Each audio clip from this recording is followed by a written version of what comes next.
that in terms of prevention today kind of seals the deal, and I congratulate and applaud you guys again for bringing us together to have these kind of conversations.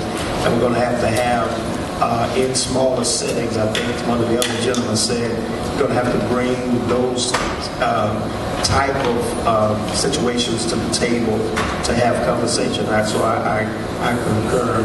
But then secondly, I think it does have to do with my follow-up to my son's word on that day was to make sure that you always be mannerable at all times, even in the worst situations.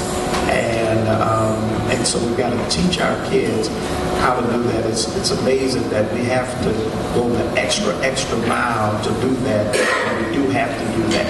Thanks. I have two sons.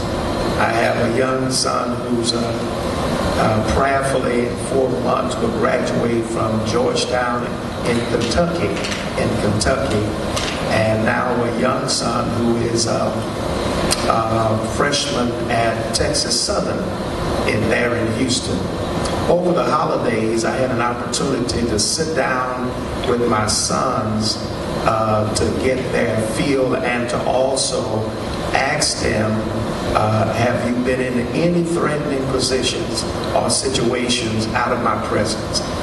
It was interesting to me that my son, my oldest son, said to me, Dad, it's amazing you should ask that, because in Kentucky, particularly in a place where it's predominantly white in terms of Georgetown, me and another college friend walked to the store because we didn't want to drive, and we were followed by a police officer.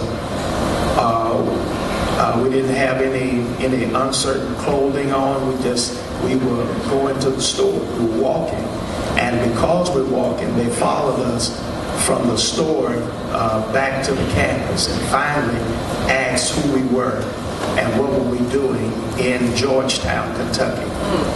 And I said, and so how did you respond? He said, Dad, I shared with him that I was a college student.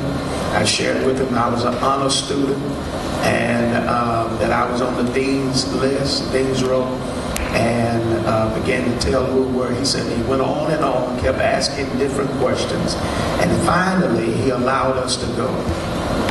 And I said, what did that mean to you? He says, I never thought, Daddy, that in this season, at this time, that I would be confronted with blatant, however you tag it, racism in that regard. So I said to my youngest son, I said, what about you, son? Have you had any issues like that? He said, Dad, I too, of course, in 5th Ward or in 3rd Ward, walking to the store. He says, every time it's always been a transition from the campus to the store, and I've had similar issues. Second thing is, just a couple of weeks ago, here in what is Roanoke, Texas, we had a young man who posted, a young Caucasian child in middle school, posted pictures with kids who were from African American communities. Beside the post were pictures of monkeys. That was the first post. The second post was a picture of a young man in an athletic uniform, middle school, and beside the post was a young kid being hung. I thought it was interesting because the young man in the athletic uniform was a member of one of the neighboring churches, and the pastor called and said, what do I do about this situation? I'm thrown because to discover that a Caucasian kid can post pictures and collage of pictures of black young men and monkeys, and on another post, a young kid, an athlete, along beside that, a kid being hung, and only get 3-day suspension and be allowed back into the school system after those 3 days are completed.